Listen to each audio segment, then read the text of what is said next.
We have a motion. Do we have a second? Yes, second, please. Is there any discussion? All in favor, say aye. Aye. Opposed?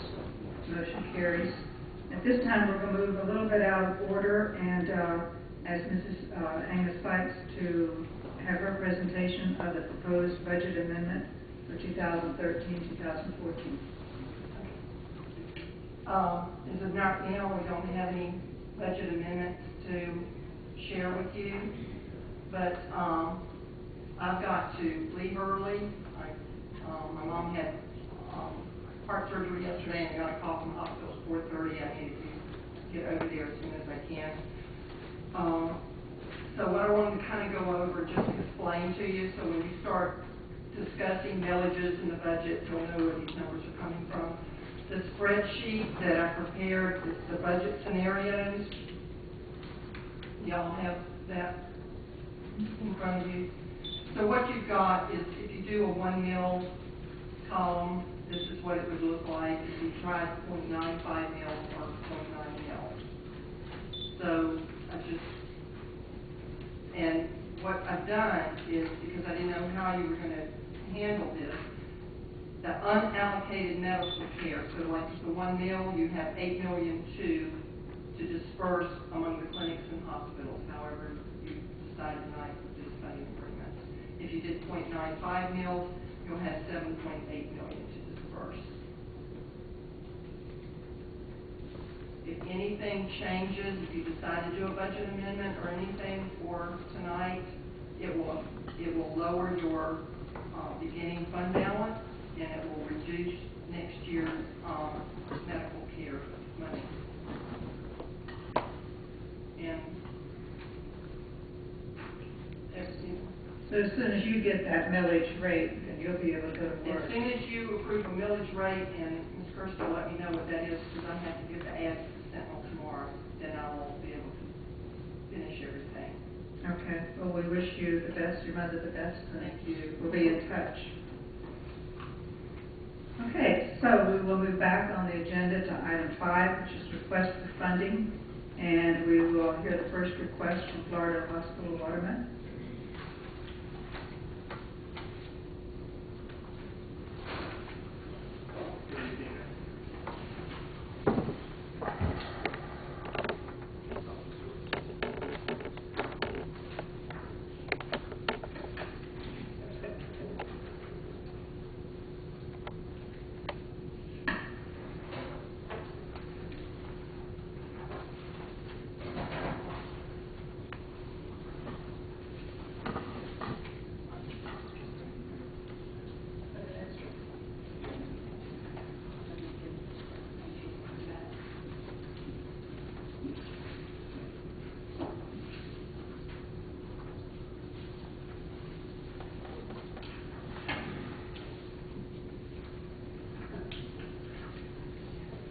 Good evening. First of all, I want to thank you guys for the work you're doing. I know you have a lot of ideas and thoughts and different things, and trying to make the best decision for our community, and it's a difficult position many times, and really do appreciate the work that you put into it and all the time and effort that you do to make sure that our community continue to grow and elevate in our healthcare services. So thank you for your time and energy for that. It's not easy for you all. It's also not easy for us as well. As healthcare providers, we're trying to do the same thing, balance all the different needs and grow the impact of healthcare and create excellent services for the community. For as we grow healthcare services in our community, it does have an effect here. More people choose to be here and have local services provided for them, whether it's heart surgery or it's different aspects. And when they choose to do that, that in and of itself has an economic impact on our community as well. So it does circle around a little bit as we continue. So it's not easy, but it is important for us. Our goal is to continue to elevate all aspects of healthcare here. And most folks, there's many folks that believe it's important, some folks that don't recognize it until it becomes an emergency. And when we have over 55,000 people coming into our emergency department and if they need it, all of a sudden healthcare becomes extremely important. So as you're going through this decision-making process of what to do, please recognize that we're looking at this from an entire global community as it relates to the entire county and saying, what can we do to continue this effort of creating such an important aspect of our community, which is health, and how it affects each and every one of us. My name is David Botati. I'm the president of Florida Hospital Waterman. Thank you. So the letter in front of you, before we go into the letter, right behind it is a supporting document of 2012 community supporting things that we've done here. It talks about 5 different aspects of healthcare. For many times we get caught up in the funding component and forget the impact that we have as a community and the benefit that we're providing to the overall community for other services that we provide, and wanted to go through those as well. When you take a look at the benefit for the underprivileged, we provide over $17 million of resources to our community. For indigent, and this is also net any type of income we receive, this is actual cost for us to provide our folks for the underprivileged. For the elderly, we provide over $7 million.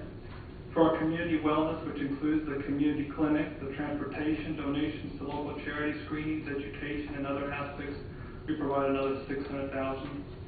In spiritual needs, over $600,000, and that's to our local community, to our counties, and also abroad. And as we look at healthcare expansion services that we may want and use at some point, we've invested over $16 million last year in elevating the facilities, the equipment, and the infrastructure of our healthcare system here in our community, so it's available for us when we need it. In total, we spent over $41 million, but when we take a look at just the uninsured component in and of itself, again, this isn't at anything that we've received, it's at $24 million. So when you grab the entire picture, clearly there's a lot of resources that we as a hospital are providing to this community that is pretty substantial in nature. The letter that we're providing you is a request for $4 million for the next 2013-2014 cyclical year. When you take a look at that, and you take a look at the last 2 quarters that we have, we clearly provided more than that. What was interesting this year, as we were learning this process, a new process, is that we actually provided another $3.7 million of unsubstantiated claims that, as we were going through our learning curve, we were not able to get them qualified to be part of this original $4 million request. So it's likely that we'll come a little bit short in our 2012-2013 cycle. However, when you grab the last 2 quarters, it's clear that we'll surpass that as you take a look at the other $3.7 million of unsubstantiated claims that we were not able to get either the proper paperwork or we presumed eligibility without full documentation in that process. So today we're requesting, again, $4 million for the 2013-2014 cycle, and we appreciate that consideration as we progress. Are there any questions? Are there any questions? Thank you. Thanks. And next we have Leesburg Regional Medical Center.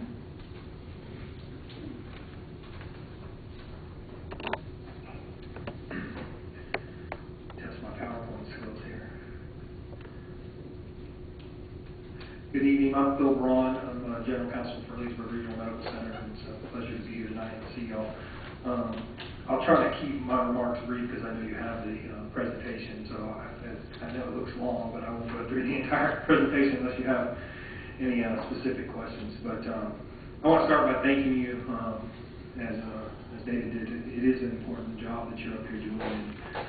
As LRMC goes and celebrates its 50th year anniversary, I can't help but think that we wouldn't be here for this long, and we wouldn't have the facility that we have in Leesburg and are lucky to have in Leesburg if it wasn't for having this tax district established so many years ago. And while it's changed and we have some differences in the way it's structured, it's still providing a great service.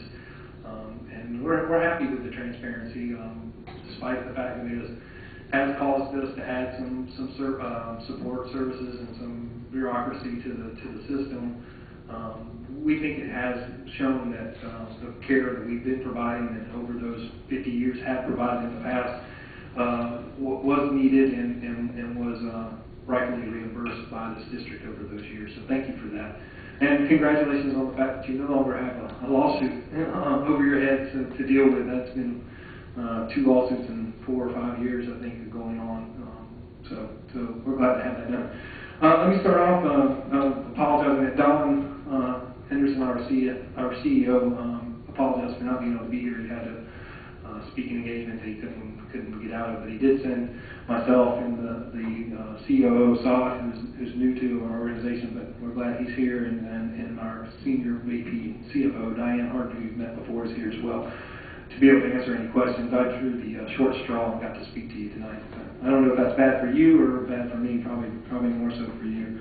But let's start off with our requests, and we have 3 main requests that we want to talk about tonight, and then we'll get into a little bit of the reasons why. But first, we'd like to request, because as you'll see in the budget, we did provide more, we actually documented and were able to qualify more residents for charity care and provided that care in excess of what was allocated to us during the 2012-2013 allocation. So we would first request that you consider paying or reimbursing us for any of that care that you still have funding from unallocated monies that were not used to the extent that it works in your budget to be able to do so.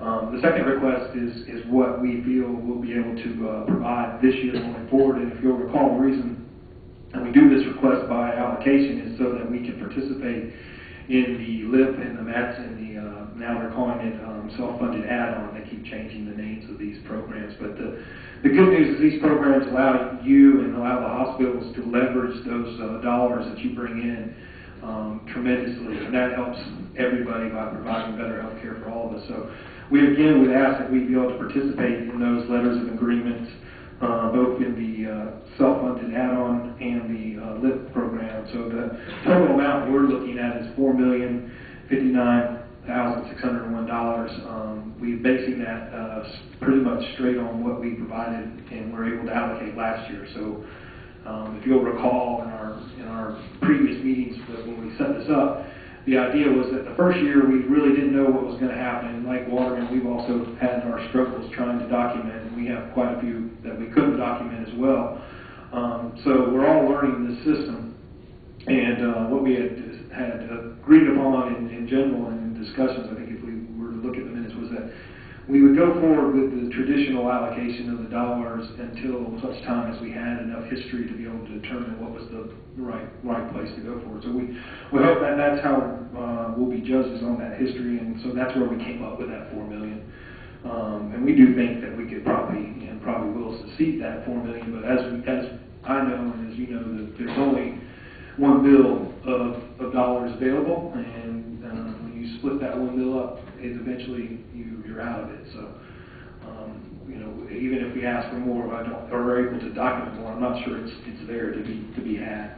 So we'd like to break that down and use the $3,321,509 for the self-funded add-on. That's the replacement of the buyback and exemption programs that we previously participated in, and that is the max amount that we can use for that program. Then the remainder, $738,092, would be for the LIP program. That's a smaller match, but it's still a match, and in these days, anytime you can get anything, it beats sitting in the bank for sure. So we'd like to have that. And then the third request is a carryover from our last meeting where we discussed the $542,000 credit that was provided back to the district on behalf of LRMC. And we think now we also have the opportunity to put that into the LIP program, which would increase that match as well. So we would request that money be released and used for that program. So that's the request for tonight. Maybe just briefly, I'd like to give you a little bit about our year and about us, especially if you haven't gotten a chance to hear some of this before. It's important to, our mission, skip right over that. Phyllis will be mad at me for skipping over that, but it is to improve the health and the quality of life of the individuals in the community we serve. And as you think about that, it's not just the indigent care that you help us provide care for, but it's all of us, and it improves the quality of life of all of us by being able to this district help us with that burden, and we appreciate that. This is a little bit about our staff and employees, but what I really want to remind you is we do that as a not-for-profit, so we don't have shareholders or anything we are able to keep. It goes back into improving the buildings, the testing machines, the staffing to make it a better place to provide health care. So the other thing that, as even David said, we do feel we're a huge economic impact to the community. And you've seen these numbers before, and we did it in 2010, but I think, if anything, they've increased the impact that we've had. And it's important that we have that. We look at ourselves as a community asset, and I think we continue to be a community asset because we have help from you folks, and we're able to be good stewards of that money and the matching program. So we want to keep that community asset. I think it really does help drive jobs and help bring people to this community, and that's a desperately needed thing in Lake County right now. The next slide just kind of shows the lives we touch, and you'll see we wanted to provide you some data on what this district funding has helped, and those that were qualified. We had over 2,000 patients that qualified for funding on that district, and that helped us pay for. But that's just a small portion of the story, and we too have our community benefit analysis out there that really quantifies the total picture of what we provide in care. And as you can see, the underprivileged, which includes the Medicaid and charity care, is over $18 million. But altogether, it's about a $44 million impact to the community that we're investing back into each year. So we feel that's important because it shows that the district is very important to us, but there's a big picture too that we have to be aware of and keep in mind, because that impacts all our care. I'll try not to go into every slide, but I do want to remind you of our payer mix, and part of the reason that we're in the situation we're in is the payer mix. While Medicare does come close to covering our costs, it's pretty much just our costs, so there's no gravy there to help improve the system, to help improve the quality of the health care, to keep just the normal maintenance of the hospitals up to date by providing care to Medicare, and you can see it's a huge portion. And then the Medicaid, that's only going to pay us less than 50% of our costs, so we've got to make that up somewhere. We make up some of it with commercial pay, and then you have the self-pay, and that doesn't pay, but with your help, we do at least get some of the costs back for that self-pay. So, we fought an uphill battle with our payer mix here, but we continue to serve, and I think it's important that we're here. The next slide I thought was kind of interesting to show you over time. There has been changes in the district, but that next slide you can see that although the funding for the district has gone down, the charity care has continued, and it just shows that it is important that we're not out of this yet with healthcare costs and those who need care who don't have the abilities to pay for it. And then I want to give you, like I said, some demographics of what is the charity care out there. I think that was kind of part of what the bill was looking for, was to see some of this stuff. So just a few little demographics, and we can always provide more detailed data if there's anything a district member is interested in knowing about, but those were some of the highlights that I wanted to get to. And then the last thing I just want to kind of remind you of is why your support in the community is important. When you want to have the healthcare systems that you have and the hospitals that you have in this community, we're grateful not only to have you all, but I know South Lake is grateful that they have their tax district down there, and that's what keeps them healthy. And so I think it is a needed thing in the area, and the need's only going to get greater. We didn't get any Medicaid expansion help. So some of those folks who may otherwise have not fallen into this, to the charity care, would have maybe gotten into Medicaid, but that doesn't going to happen, at least for this year. We've had, Medicare, as you saw, is one of our big payers. You can see the different reductions that we're going to have in Medicare payments.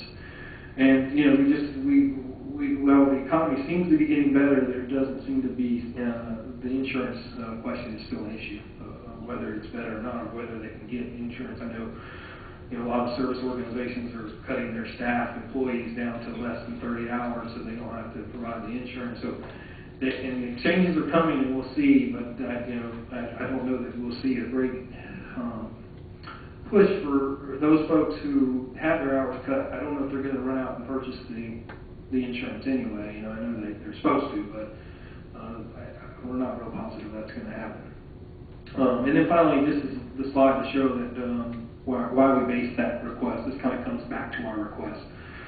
Starting with the first one, you'll see that we did actually submit $4,059,601 in care, and so that's how we supported our request this year. And then that's the $752,300 would be the amount of money that we would request if you have it, if it's available, that it be reimbursed to help us reimburse some of that cost to the extent possible. So with that, I'll close. If there's any questions. Are there any questions at this time?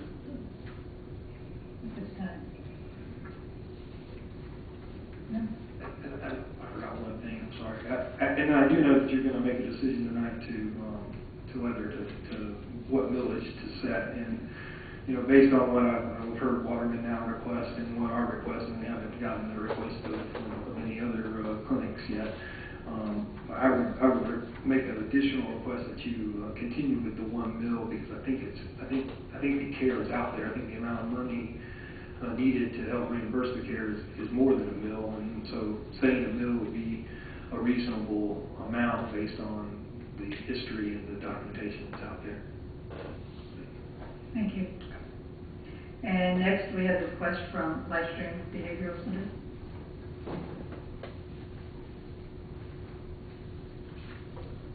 I'm Howard Weiner. I'm VP at Leesburg. First, I want to apologize to you. John Cherry could not be here. He's actually on the National Council for Community Mental Health Board of Directors. He represents the state of Florida. And he's up in Washington. Hopefully he does some good with those folks up there. First, we're requesting that you move the money that we didn't earn because we didn't open a clinic in Eustis over to our hospital.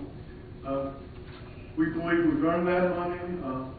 I think your auditors will attest to that. So we've made that request to you. Secondly, and I didn't know how to present stuff to you, is we're asking for $563,000 for our hospital, which with moving that budget amendment over is exactly what we're earning this year. We're running approximately 90% occupancy at the hospital with about a 37% indigent rate for care, and we're running, like I said, at a little over 90% occupancy. During the year, we're planning on adding an additional 20 beds. Hopefully, we'll get permission from ACA to have them in our Hope and Recovery building. And those 20 beds will be for children. And right now we have a 6-bed children's unit, but unfortunately we've had as many as 15 children in that 6-bed unit. And we've moved people out of the other portion of the crisis unit into our hospital to try to accommodate that. And there's some days we actually have run over census, which is something ACA frowns on. But considering that the criteria for admission is dangerous to oneself or others, we feel we have no other choice but to do that. Lastly, we are going to be opening this year the clinic in Eustis. We have a clinic in Leesburg. The clinic in Leesburg is now on 3rd Street where our psychiatrists are, so we'll have a primary care there.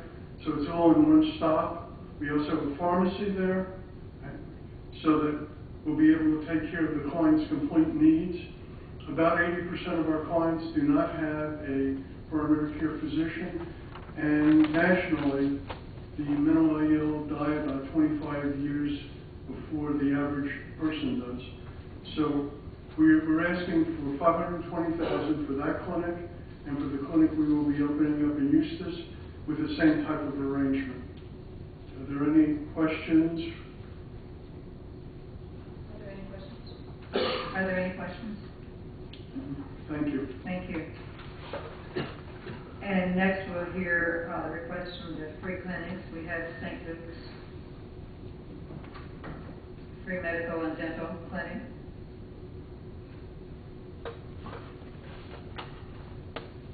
Good evening. My name is Karen Berry, and I serve as VP of Catholic Charities. We run the St. Luke's Free Medical Clinic, and I am very grateful for you all and for what this county provides to your charity care, because I have 9 counties altogether, and many of the other counties are so struggling because they don't have this access to funding that's so needed for charity care. So you do pretty extraordinary work compared to a lot of the others. Our request this year is for almost the same amount as we had last year. We are asking for $100,809. It's basically the same amount of patients, and we actually exceeded the amount of patients. As my proposal describes, we had 5 factors that prevented us from accessing the full amount of money. Short version of that is the doctors didn't sign their itemized charges like they should have, and we didn't catch it until the following quarter. And the second reason was that the patients, like everyone else, did not have full documentation.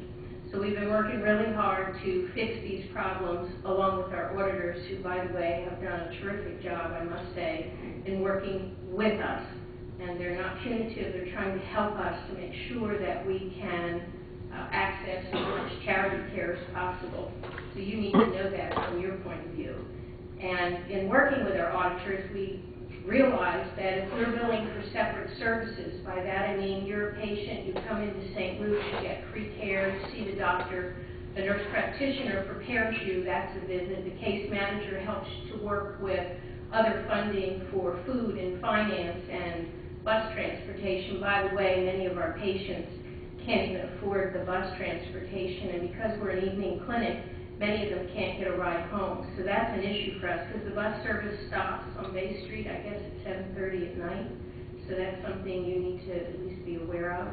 So here we have patients, and they're almost stranded. We're working on that too, by the way. So to go back to the request, I think that instead of billing for each individual service, which takes time and takes staff that we really don't have, we're asking, the auditor suggested we go by just flat rate visit, and that we include the labs for the patients, because what you need to know is when a clinic has a medical home, that is a patient that comes back over and over again like we have, the service billing for that, for a service fee, is only $75, not $110 for the Medicare rate, so it's less to begin with. And then the second thing that impacts that is that these patients who come back have to go out for labs.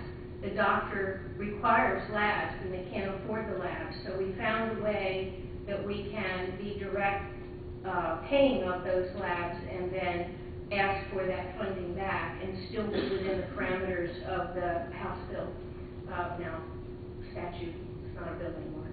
So that is something that I think is major for us. So we're asking, bottom line, for the same amount of patient visits. This time it would be a flat fee of $110.78. And of that, we're going to also cover the labs so that they get the diagnostics, so that the doctor can care for them to keep them out of the emergency departments.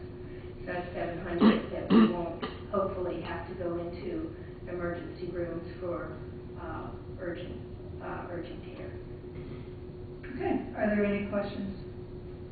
Have you calculated what the care would have been, the dollar amount for the care if you had done a flat fee of $110?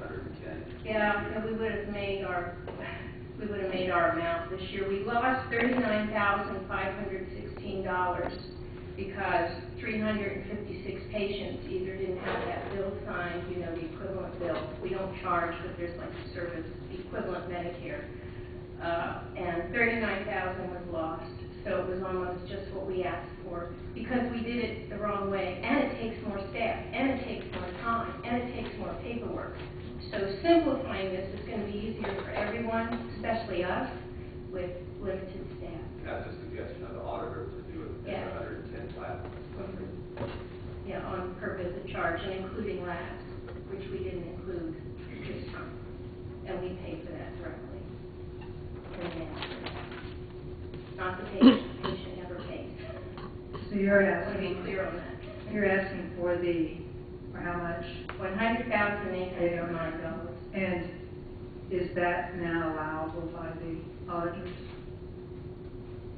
That was a thumbs up. No, is it? Yes. If it is, Okay with that. because that's different than we have on our sheet, but that's the Oh. question. Okay, within my proposal, but That's your requested amount. Yes, ma'am. Okay. Yes, ma'am. Are there any other questions? Okay, Thank you again. thank you. Are there any other free clinics that would like to come forward?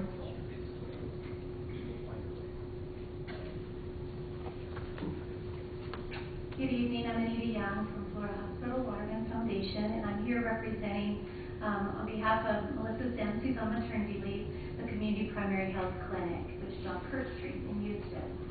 And our request this year is for $240,000, and I do have a letter, Meredith, for this work.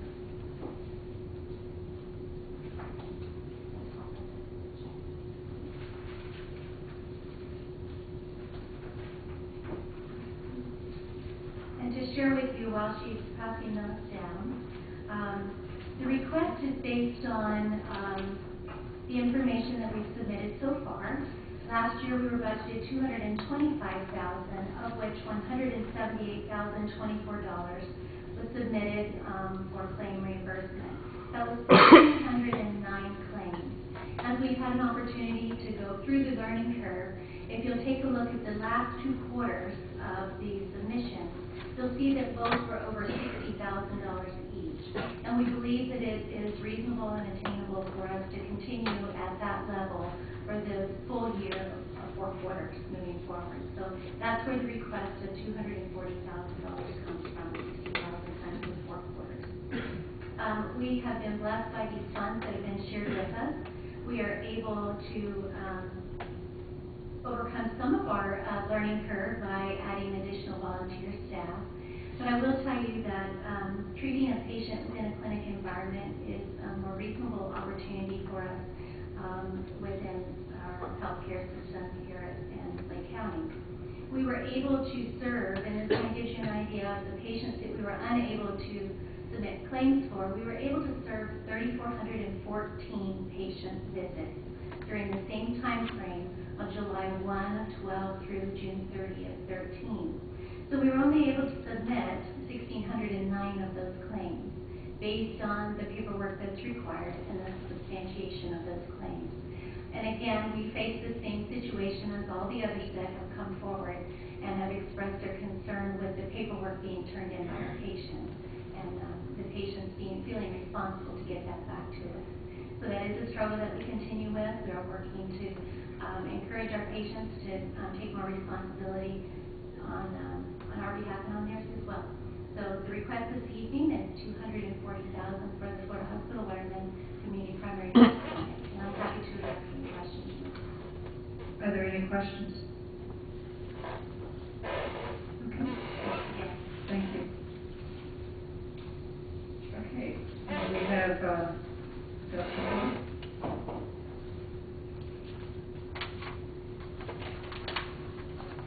Good evening. I'm Samuel Smith with the Community Medical Care Center of Leesburg, and we had 5,880 qualifying visits from July 1 to June 30, 2012 to 2013.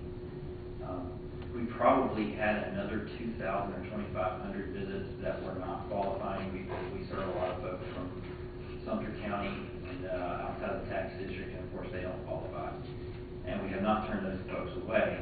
Another reason our numbers are down, we actually had around 8,000 visits the year before, is a lot of some of our regular clients, we found in the process of going through the mounds of paperwork, we found out that they had shared costs, or some of them had Medicare. Very few of them we think were being disingenuous, but the shared cost is something of a burden.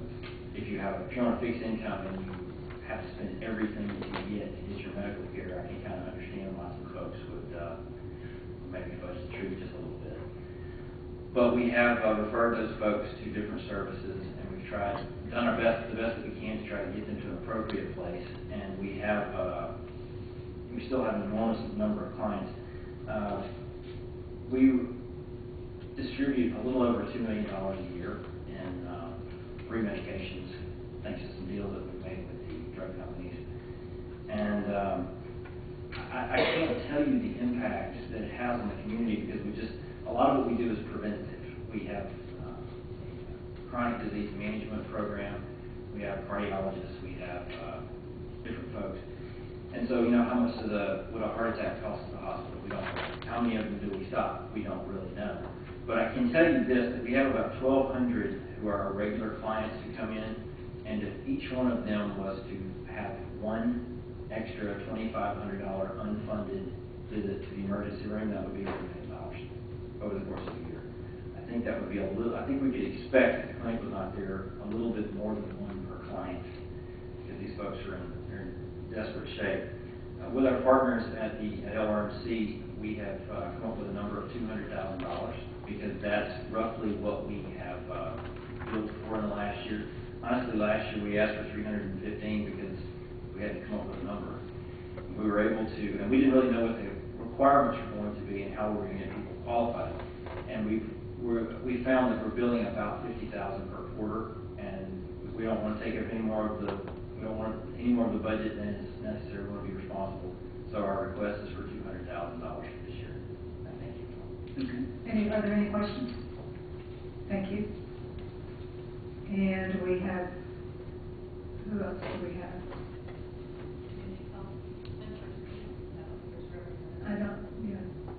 Okay. We don't have anyone here from Community Health Center, Inc. Not seeing anyone. They do have a request, though, on the allowable, they didn't request, did they? We didn't receive anything according to the payments from that organization. They have an allowable amount, but not a request. Okay.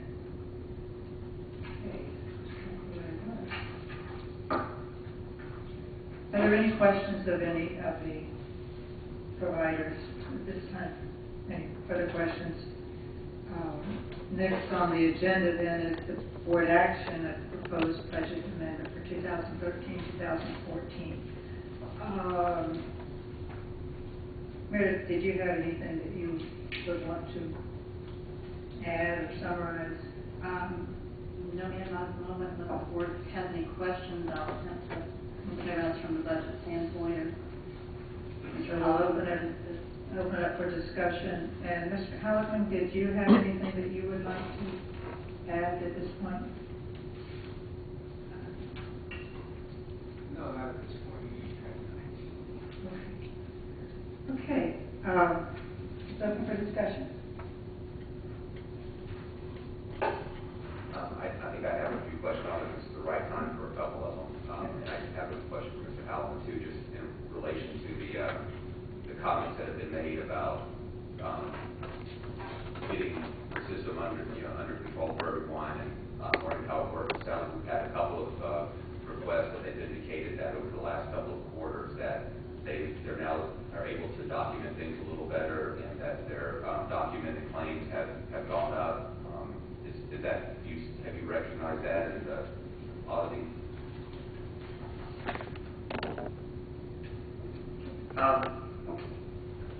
Parliament Halligan, Washington Salt Lake.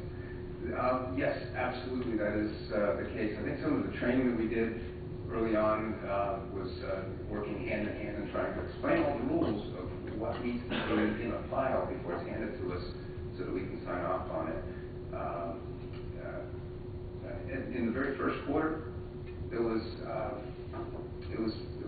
difficult because patients had already come and gone, and going back to them, finding them in the community, and getting them to sign off on affidavits, and getting them to provide information on their assets was very difficult. It was some heavy lifting on the part of the providers. What's happened is through the training and everybody talking together and sharing best practices, they have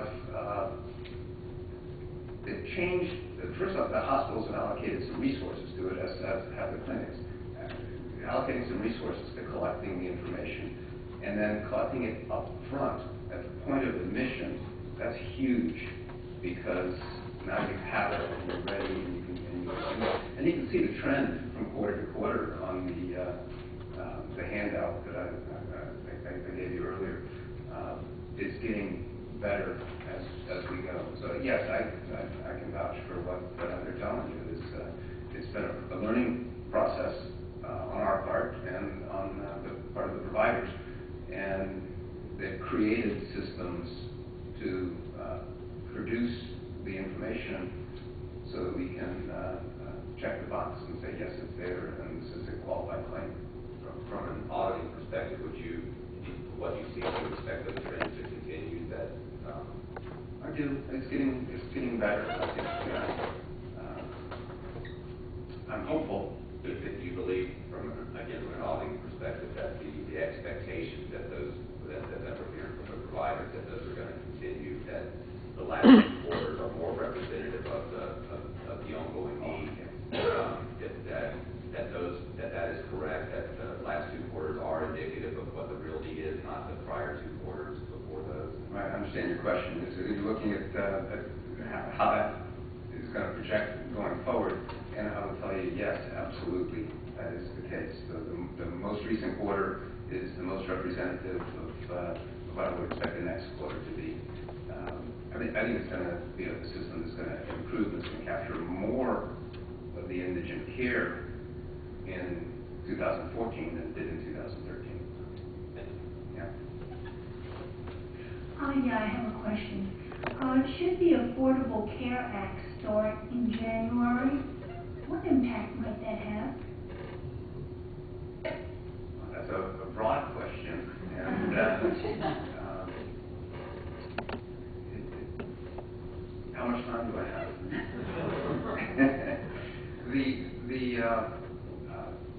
And when Phil Braun had his bullet points of trends that are affecting the healthcare industry, one of the things that was mentioned was the dish payments.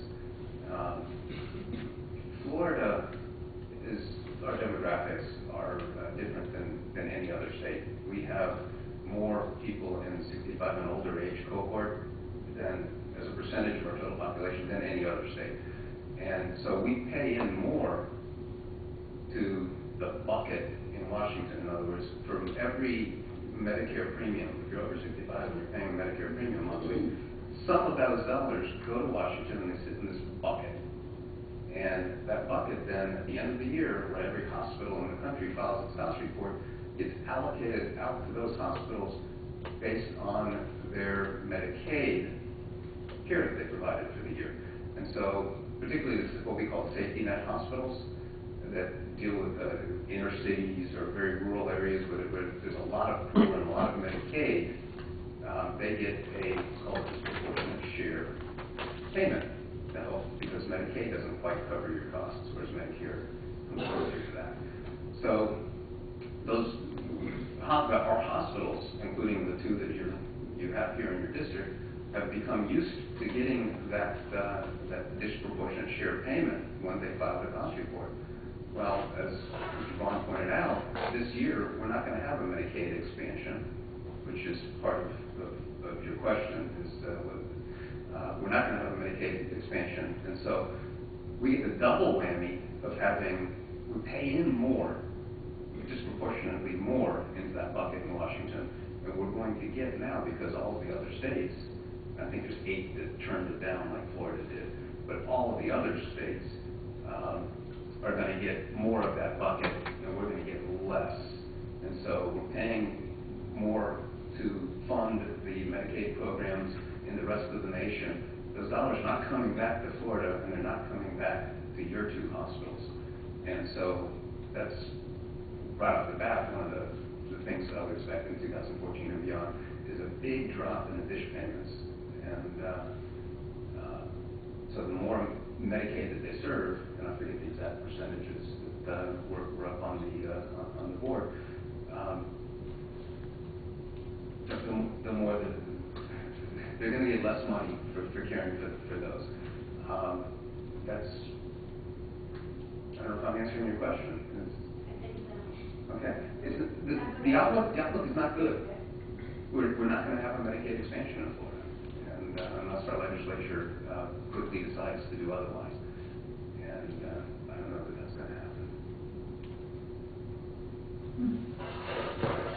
Any other questions? Mr. Holmes? Yeah, thank you. I do have a couple of other questions.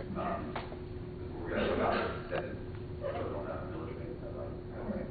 So in setting up millage rate for proposed budget, I have some questions that relate back now at this point. So, and for 2 points. One is the under allowable claims and the excess that's there, either that wasn't dispersed to the clinics. I believe they did not. If they did submit a claim, they did not get the money. Is that right? Okay. But the hospitals, they receive their funds up front, and we have contracts that provide for reimbursement of funds that were in excess of what ended up being allowable amount. Is that right? So what happens? What will happen with those funds? Will there be repayments on that? Because that's a consideration in setting the budget. And we also have at least one. We have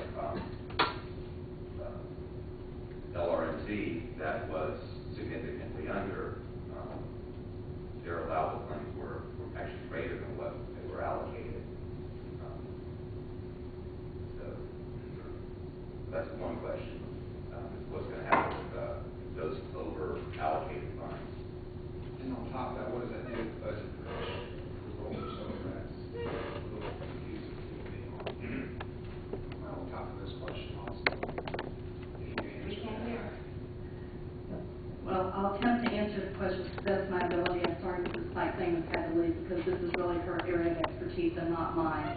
But there are funding agreements in place, as Mr. Bones stated, that the district board can request the funds be paid back to the district.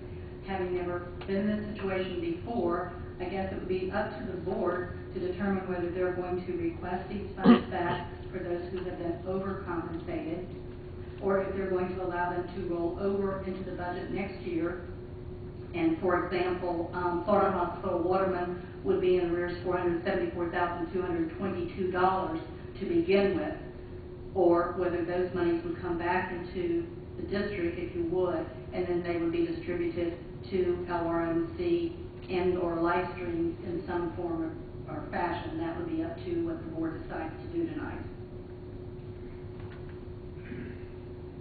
Okay. And the contract is the agreements that we have are may request back, or are they required to put back? The funding agreement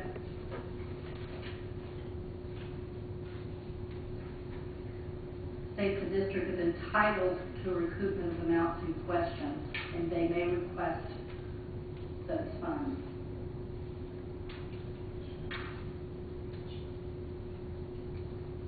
I go so far as to ask what the statute or enabling legislation requires.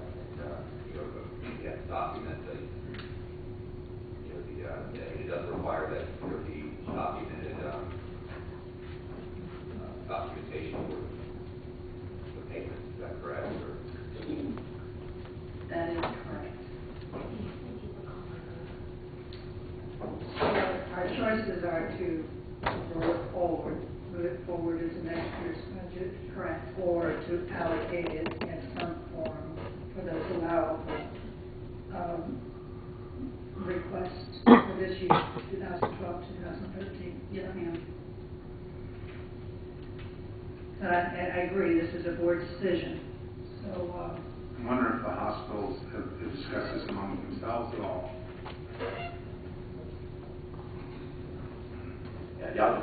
While she's coming up, I'll just say that my concern is not,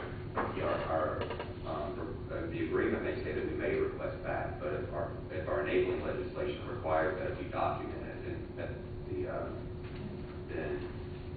that to me would seem to control that we have to make sure under our enabling legislation that because any payment documented as they have, and that we have to make some check there on that and to bring it back into correction somehow. I don't know how to do that. Brandon Front, CFO of Florida Hospital Waterman. I think Pat did mention this at the last meeting, and we did have one conversation with her in between the meetings. The comment that she made at the last board meeting suggested that if there was a shortfall from the hospitals who had already been funded based on the letters of agreement, that shortfall would come out of next year's allocation. So if we were granted $4 million as we've requested, the shortfall that we had from the previous year would be reduced for the funds that we would have available to access in the current year. From our standpoint, it doesn't matter if we issue a check back to the district or if it's handled in that manner. There may be other things to consider, but in talking with her following the final numbers that we submitted, asking her what her thinking was related to that shortfall, she stated again that her recommendation was to have it come out of the allocation for the next year, so that we would have to meet the shortfall first and then exceed up to the amount of the request there. So if that was the case and you granted $4 million to Florida Hospital Waterman, it would only cost the district $3.6 million or whatever that difference was. Let me just, my personal feelings on something that, while I believe that the hospital could probably, under proper circumstances, we go back in time and you have all the documentation, everything justified, and the allocation that was there, and that there would be a need and there wouldn't be any overpayment that had been made if there's no documentation of it under the legislation. I feel like we're kind of in a position where we have to bring it back into balance based on what the documentation was with respect to the hospital, and not that there was any kind of over request that was made, or that there wasn't the indigent care that was needed there, and that other circumstances, the documentation would have been there, but it's not. So I don't think it matters from our standpoint. It will net out to have the same impact on the hospital in the long term. If we pay it back and then we get the full funding for the next year, whatever that is, or if it comes out of that, the net is the same. That goes to another question I have then. Is there a request on the that has been made for additional funding for the 2012-2013 year from anyone?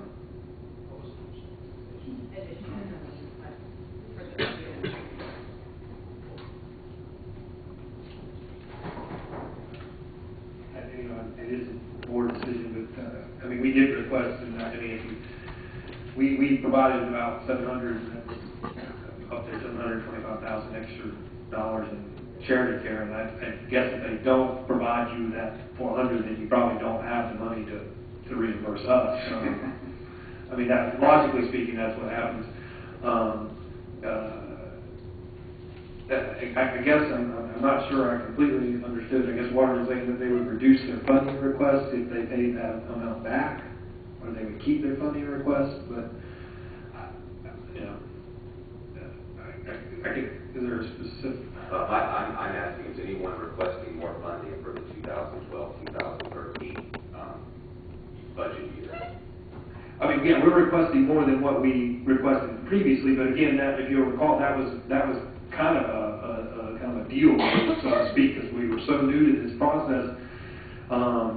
We had a feeling we would be able to reach more, but in essence, to get things moving and get started, we decided to say, let's use the old allocation. So, yeah, you look at that, and you look at the fact that, you've had some lawsuits with this district, and you've got that enabling language. If you're asking my opinion on it, I think the safest thing, and I think Fran has said it didn't matter to them either way, is that that money is returned to the district. And it does affect your budget because, I think you've got an allocation of remaining funds. I don't know what the philosophy of the board is to help hold on to reserves. I think you already have some reserves, but I would think that you don't need a lot of reserves because the taxes will come in November.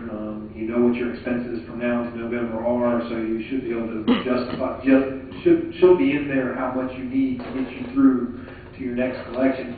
And I do think the funds that were collected in that particular tax year, the purpose of those is to be either spent on your administration needs, which include the auditing, your legal and your accounting, and then be provided back to the community to help the indigent care, either Lightstream or whatever provider has the care. Mr. Chairman, my thought is, this is, I guess where I'm heading on this, and what my thoughts are is that there have been requests. Oh, I'm sorry. We're requesting more money, but we're actually requesting money that's been allocated to us for one purpose, to move it over to our hospital, to pay for audited and indigent care we've already provided. Exactly. So it won't cost, it won't add to your budget for this year at all. Right. Thank you for the clarification. What my thought is now looking at, we kind of have a budget issue from this year still because of the overpayment and an underpayment. And we have the budget for next year that we're going to vote on the millage rate.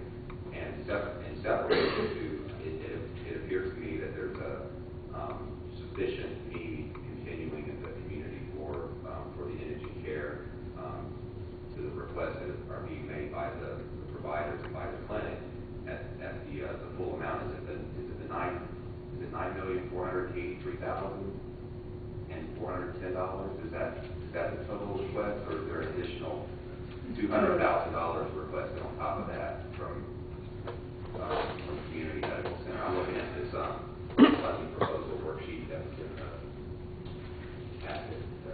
I believe that's the case. The 200,000 was an additional.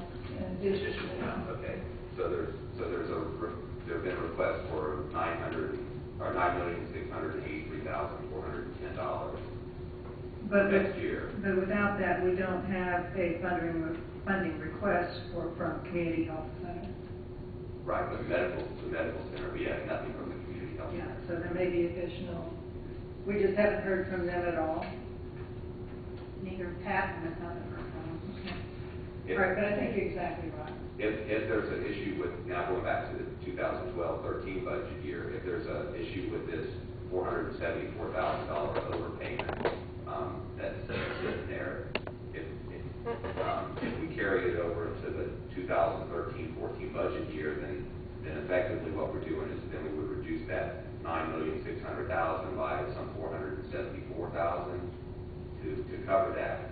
My thought is that rather than to do that, I'm thinking that we keep that $474,000 in the 2012-2013 budget year and address that as a budget issue for this year and not carry it over into next year, and so that we're dealing with the full $9,683,000 for next year, and then that would lead to asking Florida Hospital to make a payment back this year, that we then deal with that payment be made back into the district and then allocated to LRNC based on their additional budget requests. And would you like to make that in the form of a motion? Just say that? Yes. Okay, so for discussion, do we have a If that works with the audit purposes. I guess I'd just like to comment that okay, no, you will. Yes, what you're proposing works as far as I'm concerned, although just let me clarify that the allocation really isn't what I'm engaged to do. I'm engaged to review the claims and certified claims. But There's two little tweaks that I would do, just as a concerned person. One is the 474,222 number for Florida Hospital Waterman. I do want to advise you that that number is going to shrink a little bit because there's going to be in next week's meeting, when we give you our final number for the draft that I handed out, there's a recalculation that is going to impact that number, and it's going to change a little bit. Not more than 10%, but it's going to change. The other thing I wanted to point out was that in Leesburg Medical Care Center, they underspent.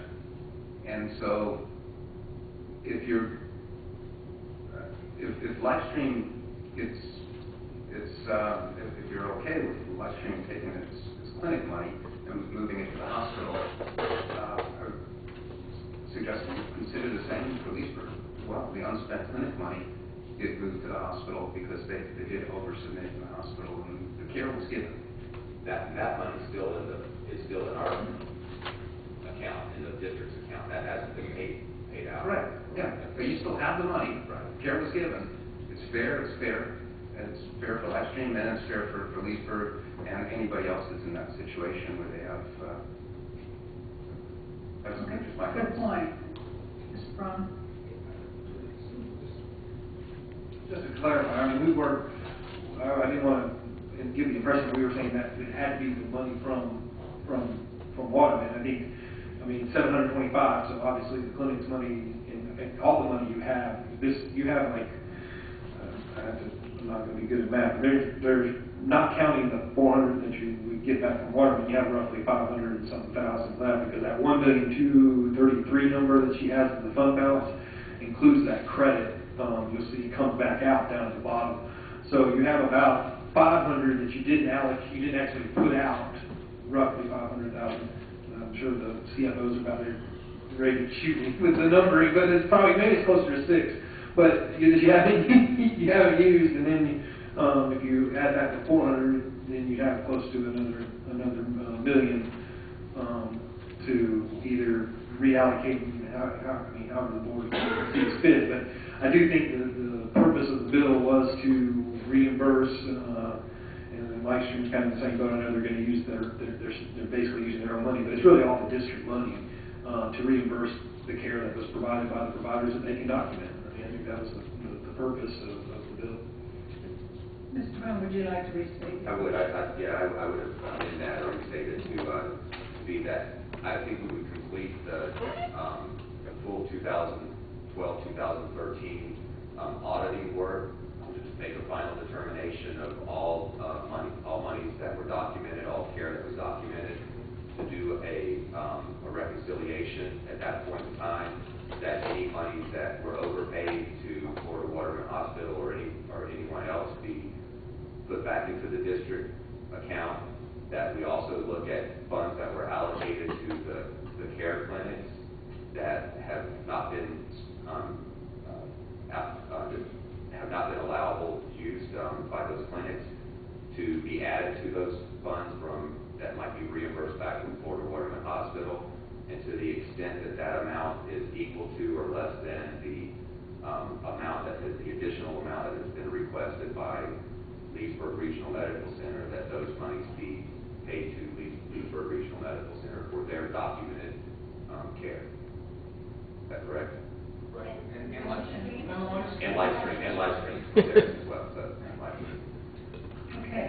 Does everybody understand the motion, and do we have a second? Yes, I'll second. So is there any further discussion on the motion? Everybody understands it? Okay. Good explanation and good motion. So, all in favor of the motion say aye. Aye. Opposed? Motion carries. And at this time, we need board action for the budget amendment and recitation for the record. Christy, that move to you. I'll be glad to do the resignation for the record. Are you going to vote on the budget, or are we going to get the? We would just, I believe we just approved the millage. No, We would- no, I just voted on, this was kind of, That we voted. that was pretty much a budget amendment for 2012-13, I think, is maybe what I just did, so. Okay, so what do we do next? Now we've got to vote on the budget for 2013, 2014. We have the scenario worksheet that Ms. Sykes went over. That's what you need to look at. We will have the public hearing, but I was a little confused whether we had, the public hearing is coming later, but do we want to have the discussion first? It's fine with me, I really think that, but That should probably be. okay, sure. We'll have the public hearing open for public comments. So you're voting on the millage right now, or public hearing? We will, Okay. and there'll be a public hearing for that, so. And all we'll be approving tonight will be the millage rate and the budget that goes with it. Okay. All right, so do you want to do the reading? Yes, ma'am. The name of the taxing authority is the North Lake County Hospital District. The rollback rate is 1.01439 mils. This is a decrease, represents a decrease in the property tax levy of 1.42%, and this is based on millage rate of 1.0. Okay. So is there a motion regarding the millage rate, or do we need more discussion? I'll make a motion and state a few things if Okay. to support it. Based on the presentations that have been made, and also from the hospitals and from the providers, and also from the auditor concerning his review of the documents that have been provided, particularly over the last 2 quarters, as the hospitals and the clinics have become more stable in documenting the necessary information from the patients, and the auditor's belief that this is a trend that will continue to be able to be documented on those last 2 quarters. The requests that have been made appear to be in line with what's been documented, and the auditor has reviewed to support that the request of $9,683,410 will be documented by the providers and by the clinics in the 2013-2014 year. And looking at the schedule that the site's provided, that under the 1 mil would provide from the taxable base would provide $8,392,100, if I'm correct there, with additional sources of funds that are available. It would be $9,655,580 after the proposed anticipated budget expenses. That would leave, if I'm correct on this, it would leave $8,840,553 allowable for the medical providers, which is less. Is that correct? Which is less than what is being requested. So I believe that there's sufficient documentation and requests that have been made from the hospitals and supported by the auditor to support that there would be a 1 mil assessment for the 2013-2014. Okay. And I would make a motion to adopt the 1 mil. For discussion, is there a second? The motion? I second the motion. Okay, is there discussion? Any further discussion?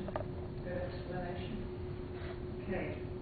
Are you going to have public comment? Yeah, we'll have public comment now. There's no other discussion right now from the board, so.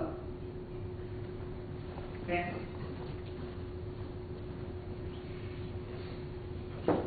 My name is Van Shokum. I blog fiscalrangers.com on fiscal issues. There was an ad in today's paper in the Daily Commercial that the South Lake County Hospital District They're coming in at 0.8 mil. They have done that in the past. They are allowed to go 1 mil, but they've never done that because they also look at their responsibility to control the costs being taken from taxpayers. This bill is, I mean, this process is, you know, has been going on for 4 years, and I would think everything I heard is, well, because we've been given a huge wish list, we ought to just go ahead then and transfer the maximums to the hospitals and the clinics. And from what I heard in the presentations, there wasn't a lot of competitive information or outreach to maybe get other clinics. The clinics that I saw and the data that I was given in the draft shows that their cost per patient visit or encounter is significantly less than the hospitals. And of course, there are reasons for that, but I would think that you would be trying to shift to the clinics, but also recognizing that the taxpayers are having a hard enough time in this economy, and you should be reducing the millage to probably like South Lake County does, to 0.8 mil, and not just keep continuing this constant process of just taking the maximum from the taxpayers. Thank you. Well, what did they start with, Vance, in South Lake? What, have they always been? My understanding is that I haven't spent a lot of time on them, but they have a 1 mil maximum also. But they've, from what I understand, they've pretty much always held around 0.8 mil. So they're 80% of the maximum. And I mean, the ad in the paper today said it was 4 million, which I was surprised at, because that's substantially less than what, you know, North Lake County is collecting in property taxes. And I don't know why there's such a huge discrepancy, but they're still at 0.8. It's actually slightly less. I think the ad's at 0.79. And it'd be nice to compare theirs with this area and how many clinics they also support. Well, that would be the kind of thing for a $10 million or $8 million, $9 million spending program that I would hope that you would encounter. Maybe ask the auditor for additional fees, of course, but maybe to do an analysis, because he did well. It'd be nice to compare. Yes. Thank you. But obviously, the requests are documented, which, please.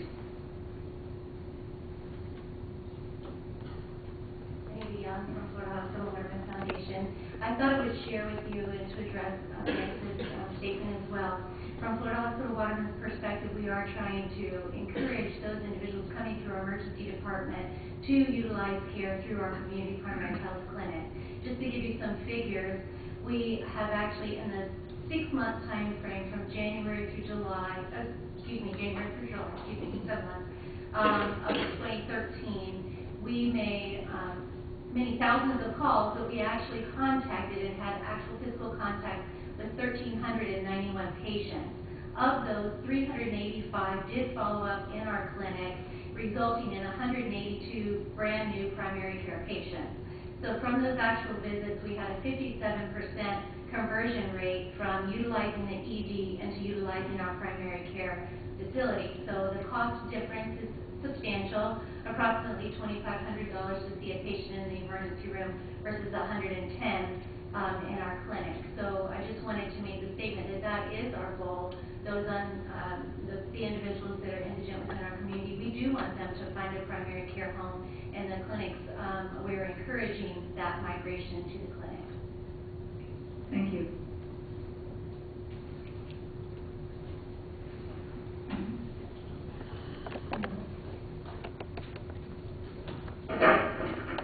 Marilyn Bader. I live near Eustis. Accountability has been good for us, actually. We're trying to get this mic down so you can hear me. What I wanted to say is 2012-258, the legislation that you operate under now, did mention in there that one of the objects was to reduce the millage rate in the future. So one thing I wanted to mention, and you've heard, the old members maybe know all about letters of agreement, but the new members don't know much at all. And I went back to some of my records, and what I wanted to point out to you, Leesburg had mentioned on their chart that they got $3.3 million from us or thereabouts. But what I want to mention in those letters of agreement, or what has happened in the past with specialty hospitals, those rural hospitals, hospitals that have trauma centers, hospitals that have more than 7% indigent charity patients, several other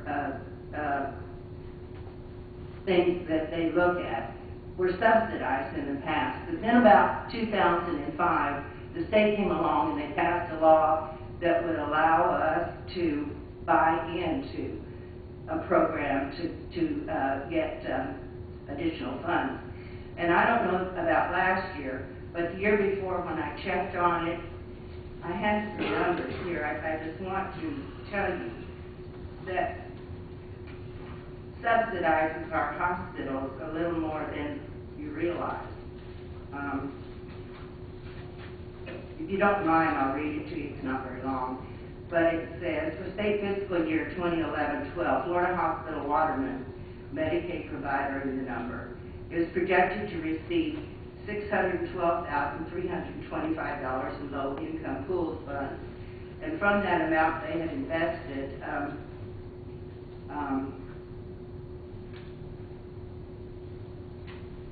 just a minute now here. They had invested $564,355. So they profited $447,970 from that letter of agreement. For state fiscal year 2011-12, the $2,314,464 for the buyback program is split between two hospitals, which is, this is not correct. But anyway, I'll go on to say that Florida Hospital Waterman invested $843,230, and they got back for that amount $1,070,593. So you see, they almost doubled their money there. And then the other letter of agreement that we had that year for state fiscal year 2011-12, it is estimated that the exemption IGT of $3,300,596 will result in $7,491,140. So there again, we've almost doubled our money. So what I'm saying is, Leesburg profited. I maybe shouldn't say profited, but by them investing our tax dollars with the Agency for Healthcare Administration, which gets a federal grant, they benefited $5,277,164. So keep that in mind. That's in addition to the $3.3 million that we gave them with our tax dollars. So I don't know what it's going to be in the future, as our auditor said, that we just don't know what's going to happen in the future. But if you know that this money is coming as well from those letters of agreement, it's a buyback on the Medicaid plus the LIT fund. So I know I was not really clear with these numbers, and numbers are really hard to, but I can provide you with those numbers if you would like anytime. And you can always ask agency. It's hard to get stuff out of. You have to keep after them, but that's public information. And if you want to know how much your money is growing when you send it one, just ask them. Thank you. Are there any questions of Mrs. Mayer? Okay. Ken, I'm going to call you up. Ken Carpenter from Eustis and past board member, and just wanted to say that I guess I almost feel like a little bit of a proud papa tonight because I was involved with putting together this program, and I think it's been like pulling teeth, for the providers, but I think it's done its job from a documentation standpoint. From what I understand, there is no question with regard to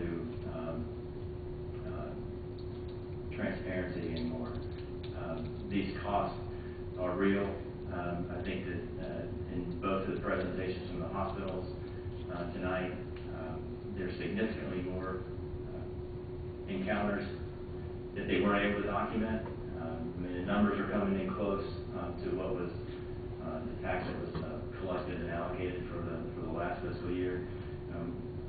And just off the top of my head, the schedule that was accompanying the report, the draft report from Mr. Hauptman, it shows there was about $935,000 that was not spent or not documented that was allocated, about $880,000 that was in excess documentation. So again, if you net those, you're within $50,000 of documenting every penny of the tax that was allocated.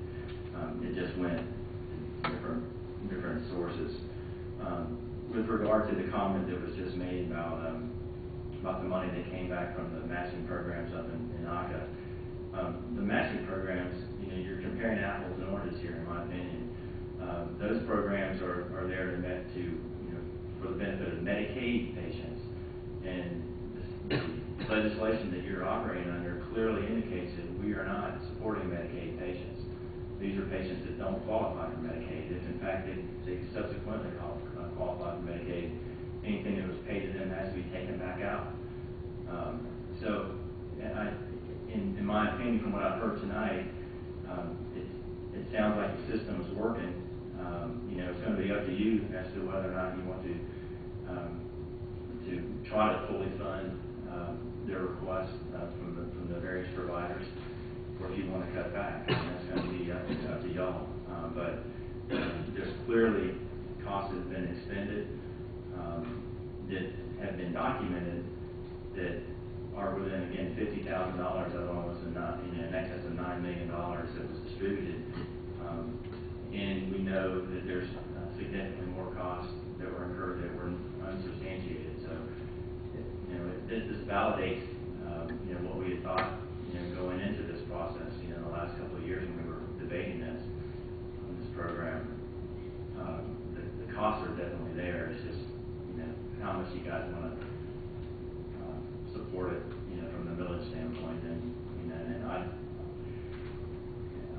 from what I've heard tonight, I would be in favor of the $1 bill as well. And I applaud you for going forward with that, at least at this meeting. Any questions of Ken? Thank you. And again, we appreciate all the effort that you put into this, as well as the board. So, is there anyone else? I'll make it brief, but just some clarifications regarding South Lake. As their millage, I believe, was at one time set up to 2 mil, and they have reduced the millage, but they are also in one hospital would get everything. I mean, they get the entire mill. There is no indigent care provider purpose. They just get the millage. So it's a very different setup and a very different. So there's no documentation. No, there's no requirement to provide charity care. There's no documentation. They get whatever the millage is. They get it. They're an appointed board, so they're not even elected officials. So very different. Trying to compare South Lake to here, I don't think it's a fair comparison. And while they've reduced their millage, again, it's one hospital. No clinics are supported by that millage. It all goes to South Lake, which actually is owned by Orlando Regional. It's not even a local not-for-profit provider. So, and 0.85 millage in South Lake, home values and payer mix, it's not even fair to compare or reasonable to compare. And in regards to the buyback, we've never hidden the buyback or exemption programs from this board. This board has always been aware for it. And I guess the question is, do you want to just give us $3 million and not leverage the money? I don't. That makes no sense. You have a great opportunity to pool money, just like we were talking about the dish payments and the lack of foresight to pool money into Florida. If you don't pull that money here into your local economy, it's going to be spread out to the rest of the hospitals in this state. So it's not going to just come back in any. There's no other way for you as taxpayers to get your dollars back into your community than by doing that and supporting your health care through those needs. So I think I didn't think the numbers are a little off. I don't think we get quite that much, and actually they're ratcheting down every year how much of that buyback benefits us. But it makes perfect sense to leverage your money and not just hand it over without doing that. Spain. May I say something else, Marilyn Banger? What Phil did not mention is South Lake is a community hospital, where our hospitals are privately owned. They're private corporations, you know. Yeah, it was. They have now sold it. Let's keep the in the comments. beginning, and there's pages and pages. Mrs. Boehner, let's comments to the board. Excuse me, yeah. South Lake is a community hospital just as much as we are a community hospital. We're not a private hospital. We're just as much set up the exact same way, the 501c3 membership organization, and their membership happens to also be owned by Orlando at this time. So I mean, which is also a not-for-profit community. Okay. I think that one other comment that probably could be made is I doubt that the indigent care needs in South Lake are as great as they are in the North Lake area. But I don't know that for sure, but I would think so. And, I think what was so important for me to be on the board was transparency. And I think you guys have done an outstanding job making your figures, thanks to the auditor, and I know it's been very painful, but you've done it, and next year will be much easier for you, and it'll be easier for you to get the numbers together. For those of you that weren't able to this year, please.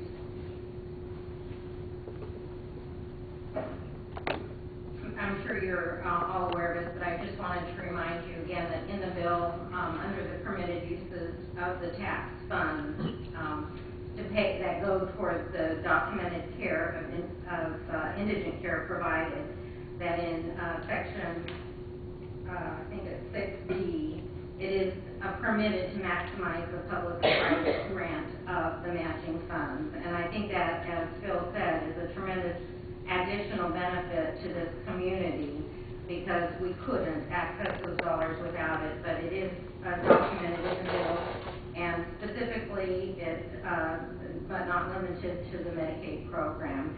And from our standpoint, that has been, as we have seen our Medicaid volume grow over the last 3 or 4 years, since 2008 really, we've seen a tremendous increase in the shift to Medicaid from our insured population.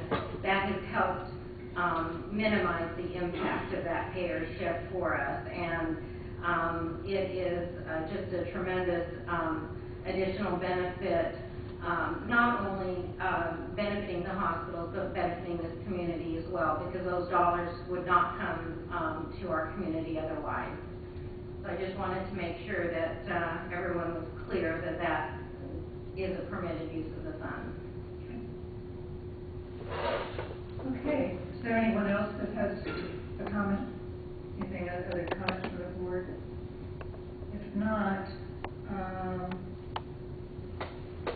do we need to reread any of this prior to, and then we'll have the waiver of the reading of the entire proposed resolutions? Yes, we either need to have a motion to read just by title. We're okay with item 7. We're fine with that.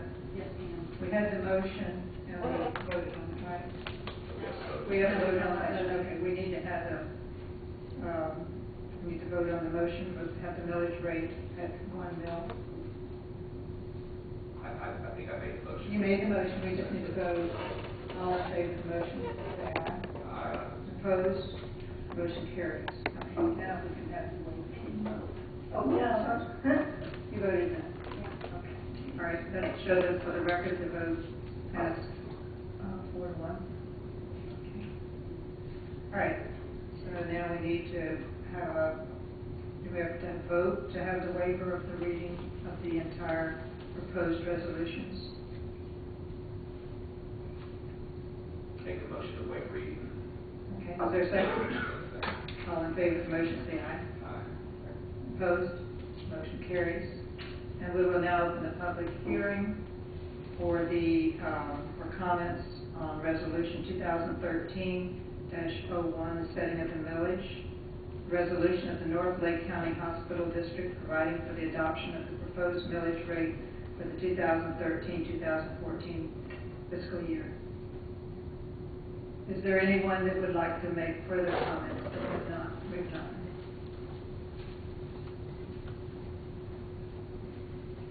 Van Children. Maybe I don't know how to read websites, but there wasn't even an agenda for this meeting on the website. There weren't any attachments, there weren't any resolutions. And how is the public supposed to find out about the proposed budget that you're going to discuss or anything else? I would like to suggest, we're still talking about $8-9 million of tax money, and we don't have an accountant here. And I would think that you would be dealing with an accountant that has backup, that can be here for something when you're making a decision like this, and that has this kind of information available.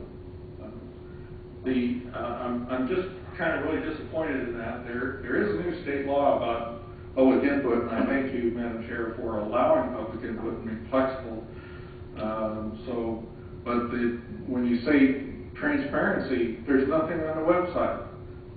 It's out of date, it's not there, and so I really get kind of aggravated that you're even discussing this and voting on things when nothing's been publicly available.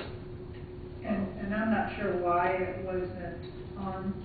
The notice that the meeting is on the website, was also published in the newspaper, and also came from the trim notice. The meeting is there, but there's no agenda or any other supporting documentation. But you did know there was going to be a meeting, and you could have called if you needed. I'm not sure why it wasn't there, because it probably should have been. The resolutions were just presented tonight. There will be other public meetings and next Thursday, and there's also another one, isn't there? No, it's just next Thursday, the final. That's the final one. Next Thursday at 5:30. We will have it on the website.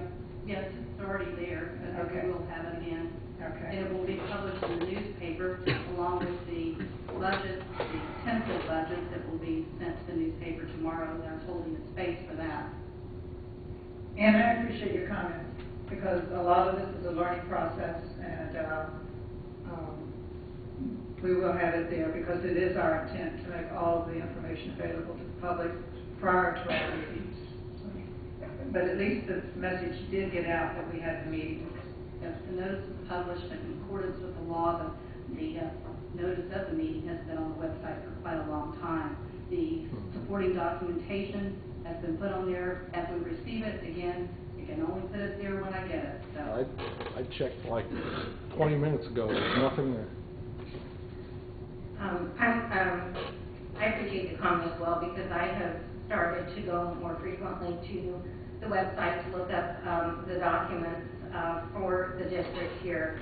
But I just would like to just mention that there is an agenda on the website for this meeting, September 19, and there's the draft minutes of the last meeting that were available.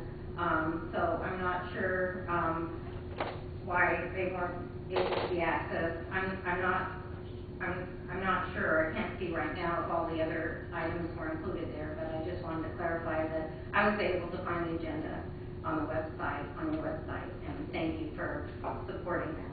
Thank you. Okay, are there any other comments regarding the millage, setting the millage rate at 1 mil for 2013-2014? There are no other comments. We'll close that public hearing, reserve comment to the board. We've already made the motion. Do we have to do that again?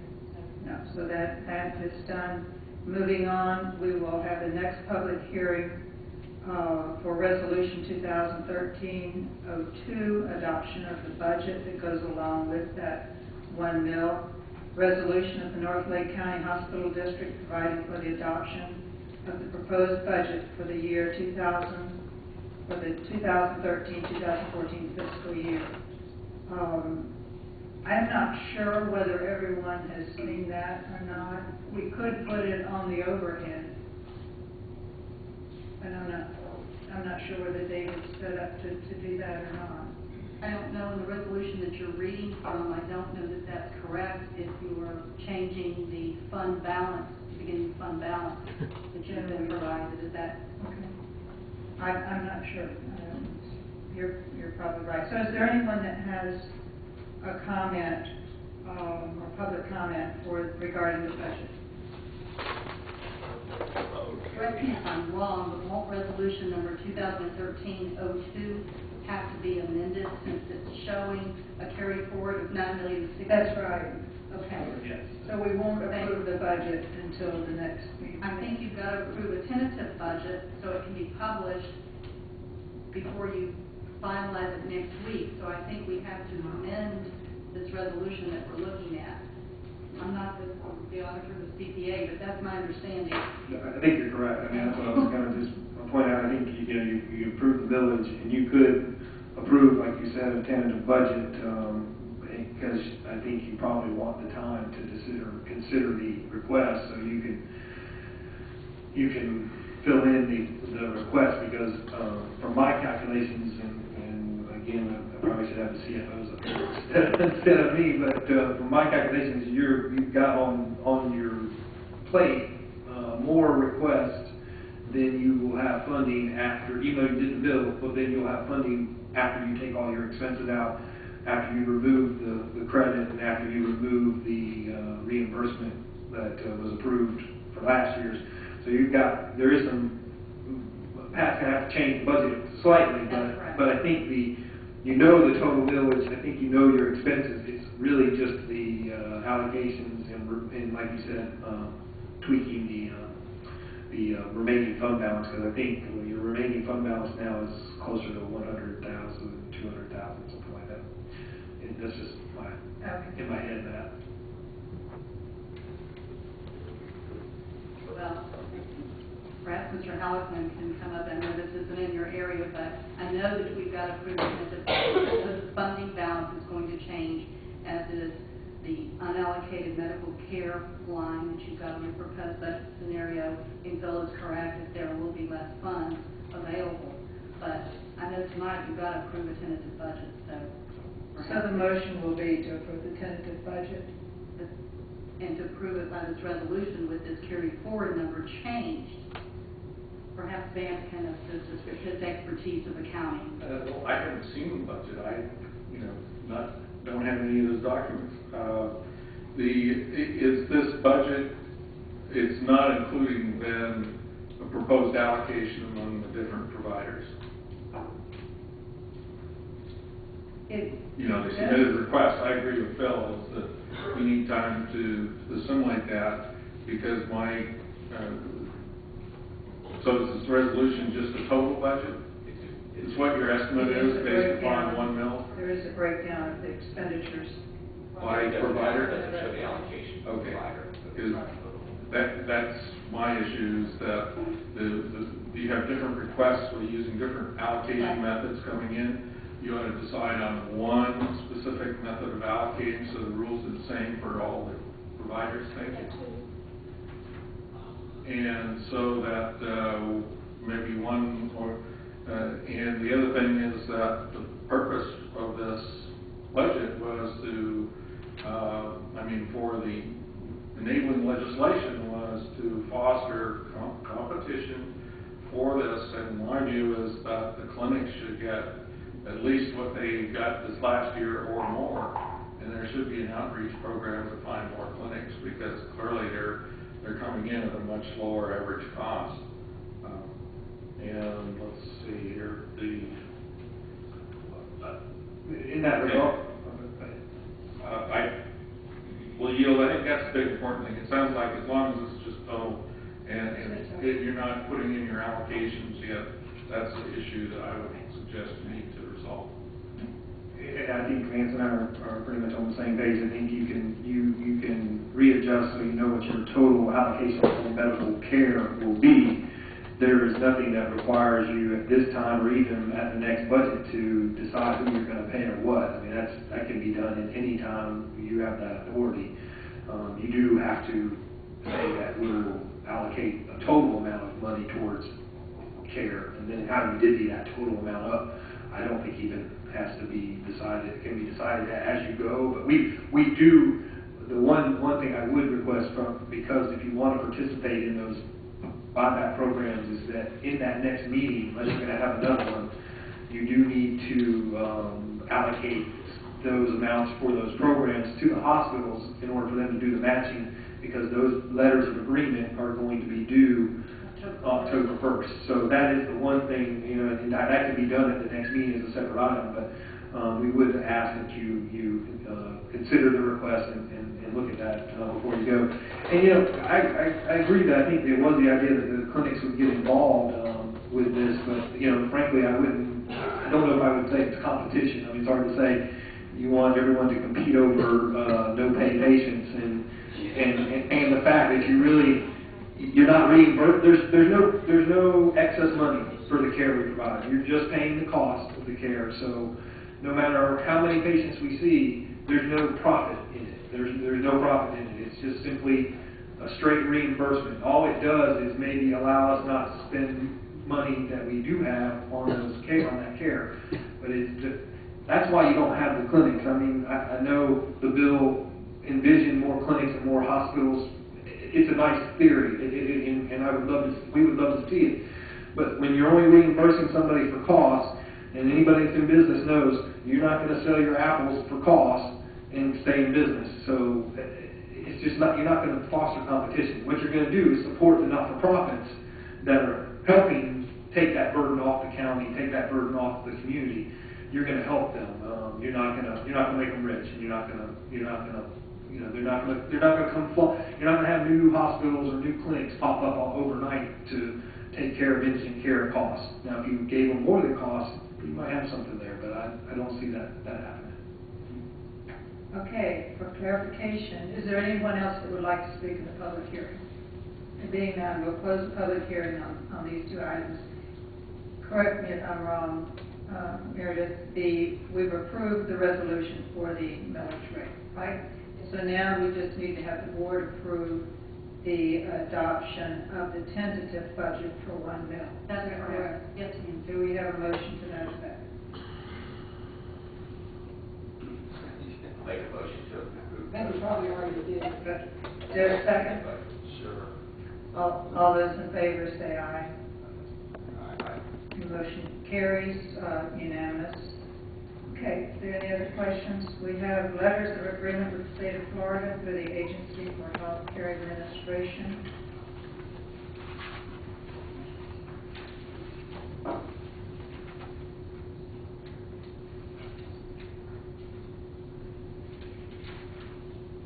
Which we need to do what? In your packet, this is just really a template that AHCA has provided. There's going to be 2 letters of agreement this year. One's going to be for Leesburg Medical Center, and one's going to be for Florida Hospital Waterman. There are no dollar figures at the moment until the board approves what millage they're going to do and what the hospital is going to receive, and they will be completed. I believe that we will have that information for our next meeting. Is that correct? So the completed letters of agreement.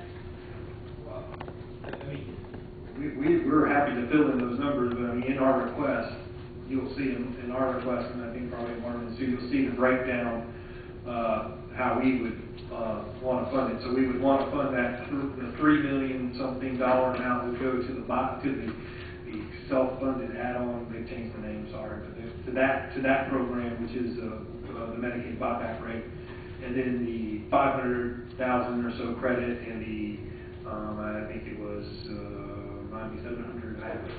So the 700 to the LIP. Those two would actually get added up to go to the LIP and would be in that agreement. So those are the numbers that would go in the agreement. So you have the numbers.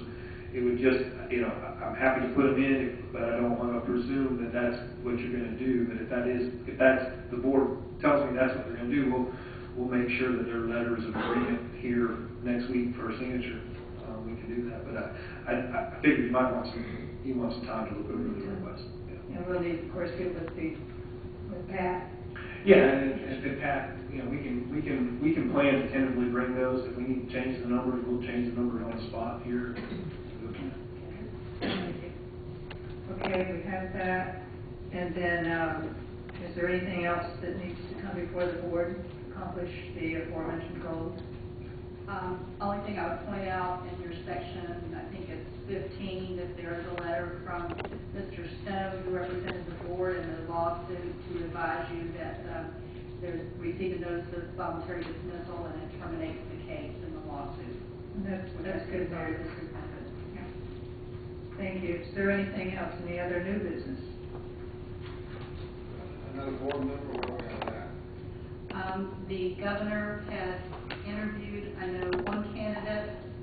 We've had 2 people apply, Mr. Knighton and Ms. Callop, and my understanding that the governor will be making a decision, from what I'm being told, hopefully within the next 30 days, but we do not have an appointment as of yet. I did contact both of them and left them messages that there was a meeting tonight. All right. There being nothing else, thank you for your indulgence in helping me work through this. And I think it was a good outcome. And we will see you next week. Thank you.